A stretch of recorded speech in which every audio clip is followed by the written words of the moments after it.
دہشت گرد کہتے ہیں، ہمیشہ دہشت گرد کہتے رہیں گے۔ اسرائیل مردہ آباد، اسرائیل مردہ آباد۔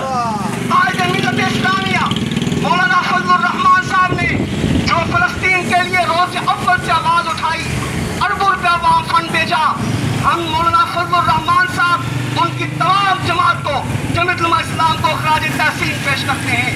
ہم سب کچھ قربان کر لیں گے، لیکن اس عظیم مقدس بیت المقدس مسجد اقصیٰ کی حفاظت کے لیے اپنا سب کچھ قربان کریں گے۔ میں آخر پہ ایک بات کر کے اپنی بات کو ختم کرتا ہوں۔ جیسے رب العالمین نے قرآن میں فرمایا، یا ایھا الذین آمنوا لا تتخذوا اليہود والنصارى اولیاء، کہ اے ایمان والو، یہود و نصارہ کبھی بھی تمہارے دوست نہیں ہو سکتے۔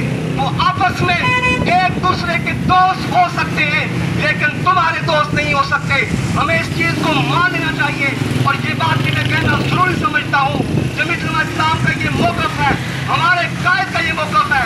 اگر کسی نے فلسطین کو تسلیم کرنے کے لیے سوچا، نہ وہ بچے گا، نہ اس کا خاندان بچے گا، نہ اس کی حکومت بچے گی۔